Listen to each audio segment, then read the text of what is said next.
할렐루야. 오늘 데살로니가전서 5장 16절에서 23절까지 말씀을 함께 봤습니다. 오늘 말씀의 제목은 영적인 무력감을 돌파하라라는 것입니다. 영적인 무력감, 이 단어보다는 영적인 침체, 이 말이 더 와닿는 것 같습니다.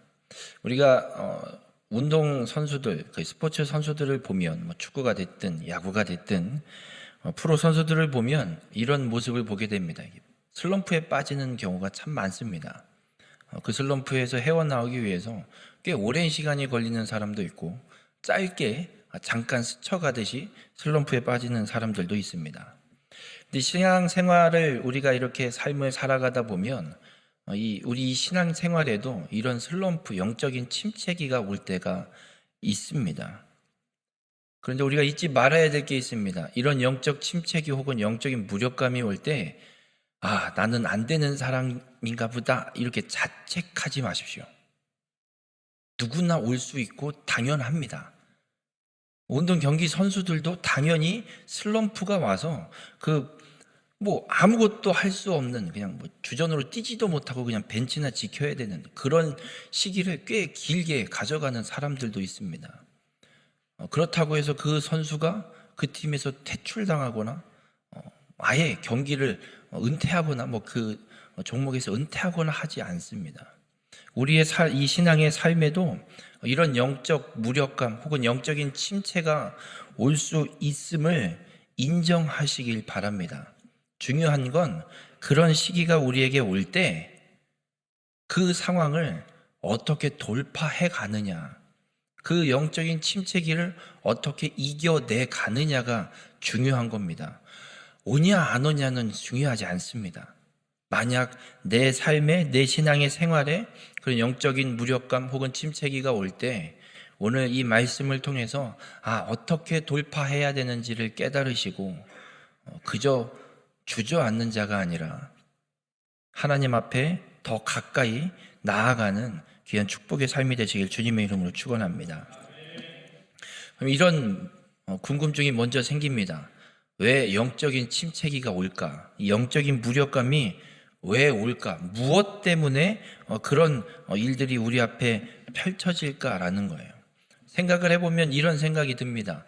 도대체 하나님이 내 삶에 무슨 일을 하시려고 하는 걸까? 하나님의 뜻은 도대체 뭘까? 내 삶에 대한 하나님의 계획이 도대체 뭐지? 라는 생각을 하다가 도대체 하나님의 뜻은 난 알 수도 없겠다. 모르겠다. 에라 모르겠다. 이 생각으로 발전이 돼서 이제 하나님은 나랑 상관이 없는 것 같아.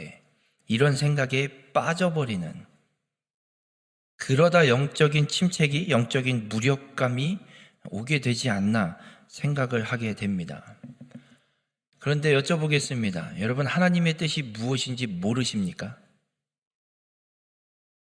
모르는 걸까요? 듣기 싫은 걸까요? 오늘 읽은 본문의 말씀에 하나님의 뜻은 분명히 기록되어서 수없이 우리는 들었습니다.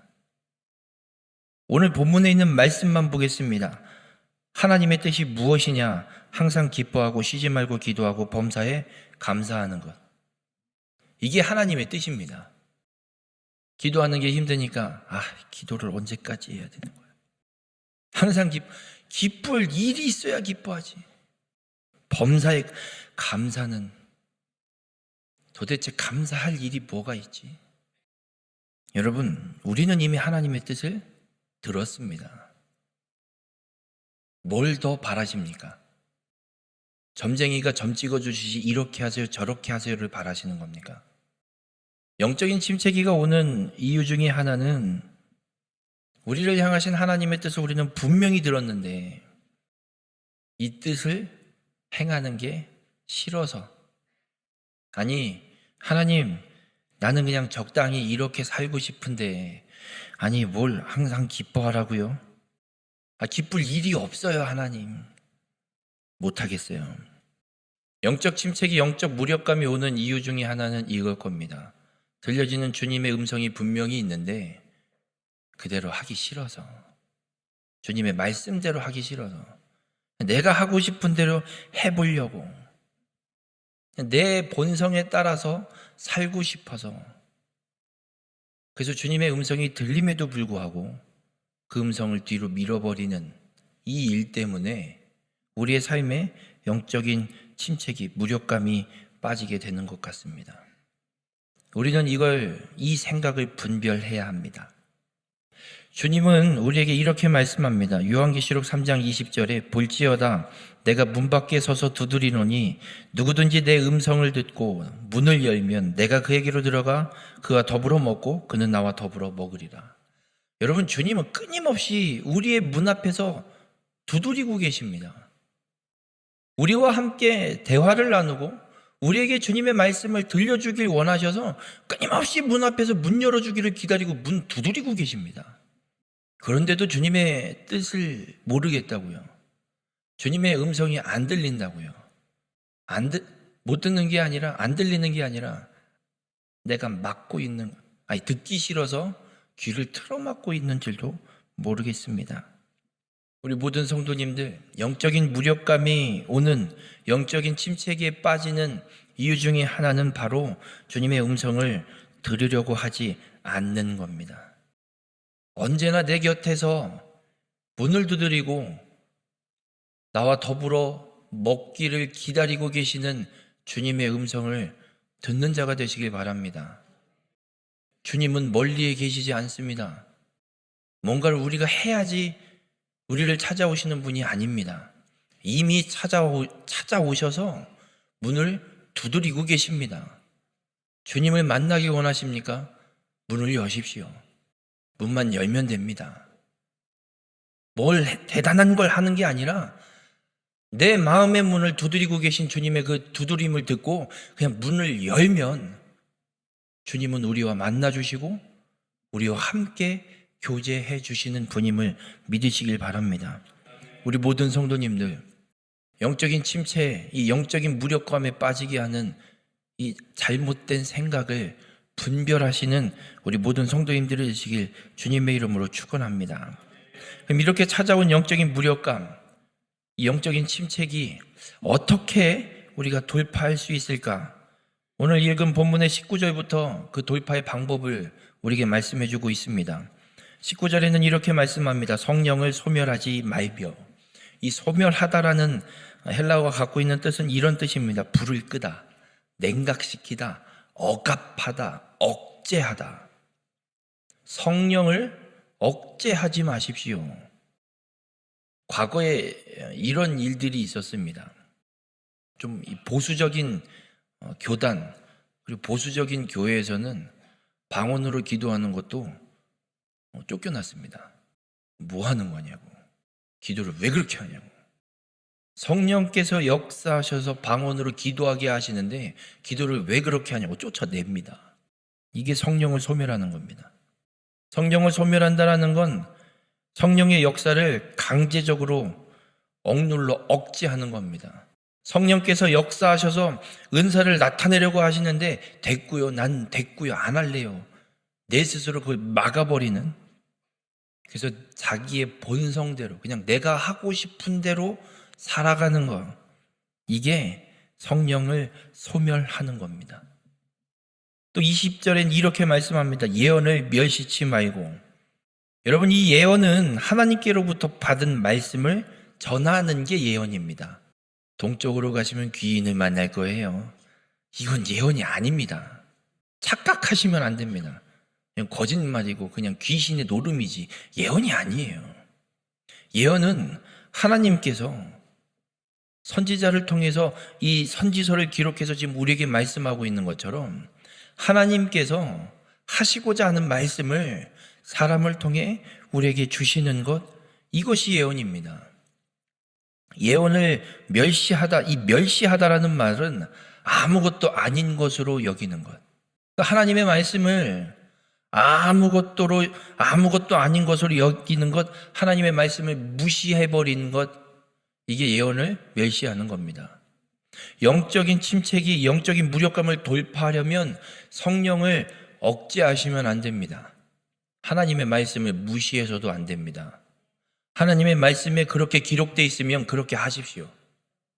아니, 지금 시대를 왜 따지십니까?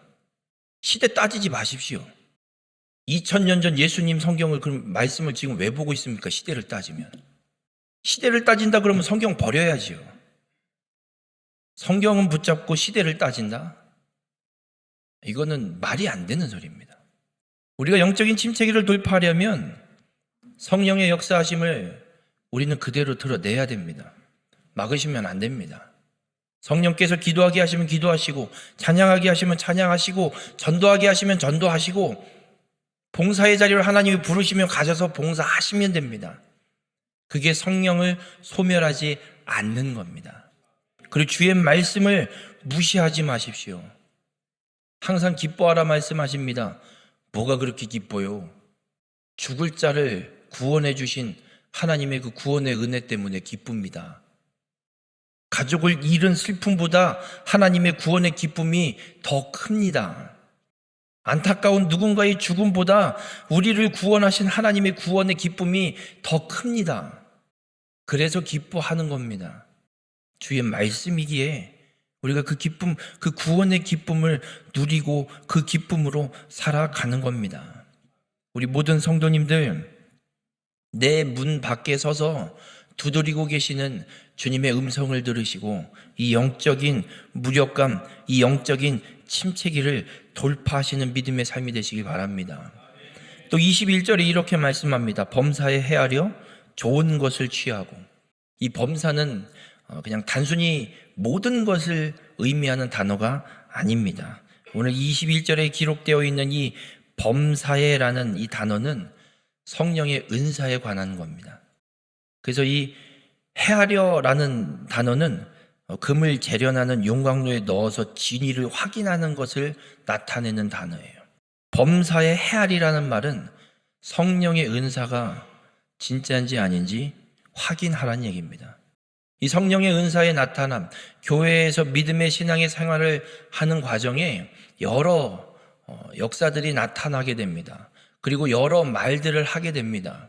이것이 정말 하나님께로부터 온 것인지 아닌지 그 진위를 명확하게 분별해서 좋은 것, 하나님께로부터 온 것만 취하라라고 말씀하고 있습니다. 근데 헷갈립니다. 이게 정말 하나님께로부터 온 건지 아닌지, 시금석, 이것이 정말 하나님께로부터 온 것인지 아닌지 판별하는 기준이 하나 있습니다. 간단합니다. 그래서 당신은 예수 그리스도를 주로 시인합니까? 예수 그리스도를 주로 시인하지 않으면 어떤 역사가 나도 하나님께로부터 온 것이 아닙니다. 사단도 똑같은 일을 합니다. 귀신도 지가 부려서 잠깐 나갔다 들어오기도 하고요. 하여튼 다 합니다. 마귀도 방언을 시킵니다. 그 모든 일들, 똑같이 일어나는 일, 이게 하나님께로부터 온 것인지 아닌지 주님의 말씀을 통해서 정말 예수 그리스도를 나의 구주로 시인하고 그 예수 그리스도께서 우리와 똑같은 육신을 입고 이 땅에 오셔서 우리의 죄를 대속하시고 십자가에 죽으시고 부활하심을 인정하고 믿는지 아닌지, 이걸 통해서 하나님께로부터 오는 성령의 역사인지 아닌지를 분별하고 하나님께로부터 온 좋은 것을 그냥 붙잡는 게 아니라 확실하게 안 빠지도록 끌어안도록 그렇게 확실하게 성령의 역사, 하나님께로부터 온 것, 이 좋은 것을 붙잡아야 우리가 이 영적 무력감을 돌파할 수 있다라고 말씀합니다. 그리고 22절엔 이렇게 말씀합니다. 악은 어떤 모양이라도 버리라. 얼마나 교묘하게 숨어오는 줄 아십니까? 법으로 만들어서도 악은 나타납니다. 어떤 모양이 됐든 악은 버리십시오. 이건 괜찮은 거 아닌가? 괜찮은 게 아닙니다. 애매하면 버리십시오. 어떤 모양의 악은 어떤 형태일지라도 버리십시오. 그래서 하나님께로부터 온 하나님의 역사하심, 성령의 인도하심, 주의 말씀만 따라 행함으로 이 영적인 무력감을 돌파하는 귀한 축복의 삶이 되실 주님의 이름으로 축원합니다. 또 또 영적인 이 무력감을 돌파하는 길, 또 한 가지는 주님의 음성을 분별하여 듣는 겁니다. 사도 바울이 복음을 전하는데 성령께서 막으시는 일이 일어납니다. 사도행전 16장 6절과 7절에 보면 이렇게 말씀합니다. 성령이 아시아에서 말씀을 전하지 못하게 하시거늘. 여쭤보겠습니다. 복음을 전하는 일을 막는 것, 이게 성령님이 하시는 일이 맞을까요? 헷갈리시죠? 성령이 하시는 일이 맞습니다. 바울이 이렇게 사도행전 16장 6절과 7절에 이렇게 기록합니다. 그들이 부르기아와 갈라디아 땅으로 다녀가 무시아 앞에 이르러 비두니아로 가고자 애쓰되 예수의 영이 허락하지 아니하시는지라. 바울은 복음을 전하기 위해서 열심히 노력하는 사람입니다. 애를 쓰는 사람입니다. 소아시아 지역에 가서 복음을 전하려고 무던히 애를 쓰는데 성령이 막습니다. 아니, 복음을 전하는데 성령님이 막는다고? 말이 되나 이게? 말이 됩니다. 정말 성령께서 막으셨습니다. 우리라면 이럴 것 같습니다. 이거 성령의 역사가 맞나? 이거 아닌 것 같은데. 바울은 성령께서 막으시는 걸 깨닫고 순종합니다. 어떻게 순종하냐면 사도행전 16장 10절에 바울이 그 환상을 보았을 때에 우리가 곧 마게도냐로 떠나기를 힘쓰니 이는 하나님이 저 사람들에게 복음을 전하라고 우리를 부르신 줄로 인정함이로라. 성령께서 막으셨습니다. 마게도냐로 보내시려고. 아니, 복음을 전하는 일인데도 성령이 막으시네요. 이런 일도 있습니다. 우리가 주의 음성을 들어야 됩니다. 아무리 하나님 저 전도하러 가는 거예요, 막으시면 안 돼요. 아니요, 하나님이 원하지 않으면 막으실 겁니다. 고집 부리고 가지 마십시오. 주님의 음성을 듣고 주님께서 내게 어떻게 말씀하고 계시고 나를 어떻게 인도하고 계신지를 찾으셔야지. 하나님, 난 이렇게 할 겁니다, 막지 마세요. 이거는 영적인 무력감을 돌파하는 게 아니라 오히려 영적인 침체기로 무력감의 상황으로 빠져들어가는 일입니다. 우리 모든 성도님들, 오늘 주님은 우리에게 말씀합니다. 문 앞에 서서 내가 지금 두드리고 있다. 제발 문 좀 열어다오. 내가 들어가서 너와 교제하고 싶다.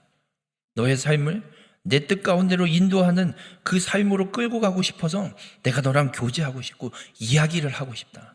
제발 문 좀 열어줘라. 오늘 주님은 우리를 그렇게 부르고 계십니다. 여러분, 영적인 침체기는 하나님이 나를 버려서가 아닙니다. 하나님이 내게는 아무 말씀을 안 하셔서 일어나는 일이 아닙니다. 끊임없이 내게 말씀하고 있는 주님의 음성을 내가 듣지 않아서 오는 겁니다. 바라기는 우리 모든 성도님들의 삶이 주님의 음성을 듣는 자가 되시길 바랍니다. 영적 침체, 이 영적 무력감에 빠지는 자가 아니라 능히 주의 말씀으로 주님께 간구함으로 그 영적 침체기, 이 영적 무력감을 돌파하고 주님의 음성을 듣는 자, 그리고 그 주님의 음성에 순종하는 귀한 믿음의 삶이 되시길 바랍니다. 성령님께서 우리를 기도의 자리로 부르고 계십니다. 주님의 분명한 뜻이 있기 때문에 부르시는 겁니다. 시기적으로 어떤 상황이 돼서 부르시는 게 아니라 하나님께서 우리에게 무엇인가 말씀하고 계시고 뜻하신 바가 있으셔서 그 뜻을 이루길 원하셔서 기도의 자리로 부르고 계십니다. 여러분, 나는 지금 내 상황은 지금 도저히 아닌 것 같아요. 책 제목에 이런 제목이 있습니다. 바빠서 기도합니다. 주님께서 계획하신 뜻을 이루길 원하셔서 지금 우리를 기도의 자리로 끊임없이 주님이 부르고 계십니다. 그런데 그 주님의 뜻을, 주님의 부르심을 듣기 싫어서 막고 있진 않습니까? 우리 모든 성도님들이 주님을 향해 귀를 여는 자가 되시길 바랍니다. 그리고 주님의 뜻대로 간구하여서 하나님의 놀라운 계획과 뜻을 이루어가는 믿음의 삶이 되시길 주님의 이름으로 축원합니다.